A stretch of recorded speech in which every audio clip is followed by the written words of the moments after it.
What's good, y'all? Let's talk about the new potential meta we have on the horizon in Honkai Star Rail, the Summoner meta. Many are speculating summoning will be the next meta they bring to the table, with rumors of updating the wording of character kits showing up on various social media sites. Is there any substance to these rumors, and what do we know so far? Let's get into it. The strongest indicator we have for an upcoming summoner mechanic is the newly released planar ornament set, the Wondrous Banana Amusement Park, introduced in patch 2.5. This set's bonus gives an additional 32% crit damage when the wearer has a summon on the field. Right now, the only units that would benefit from this set are Jing Yuan and Topaz, and potentially Lingsha, although I highly doubt it. Most healers want to run planar sets to further boost their team utility, for example, by boosting the team's crit damage with Broken Kill. We can speculate with near certainty that this planar set was released for a future unit, given it's not a huge upgrade for the units we have now. If you look at past relic set releases, they typically come before the mechanic they buff. The best example of this would be the Watchmaker set for Harmony MC, but you could also include the Wind Soaring Valorous relic set and the Durin planar set for both Fei Zhao and Yun Li. Still, Harmony MC was a big surprise for those of us that avoided spoilers, and no one before their release thought the Watchmaker set had any value. As much as people love Jing Yuan, I highly doubt they're releasing a set that primarily improves him alone.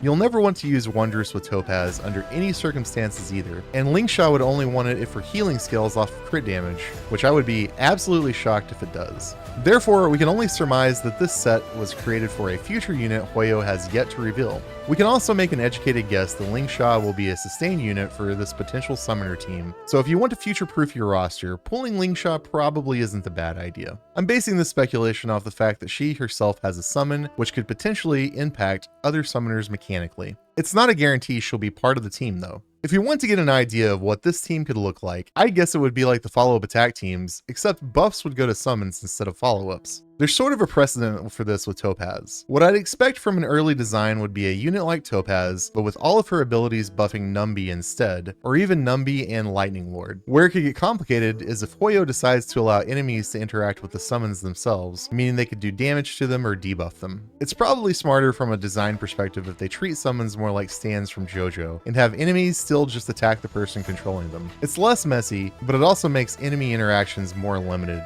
I love building new teams, but what makes me most excited about this is knowing Star Rail will keep introducing new mechanics. This keeps the game fresh and tends to be an approach taken by trading card games. Let's hope Huoyo doesn't make the same mistakes those games have made in the past, however. Looking at you, Magic the Gathering.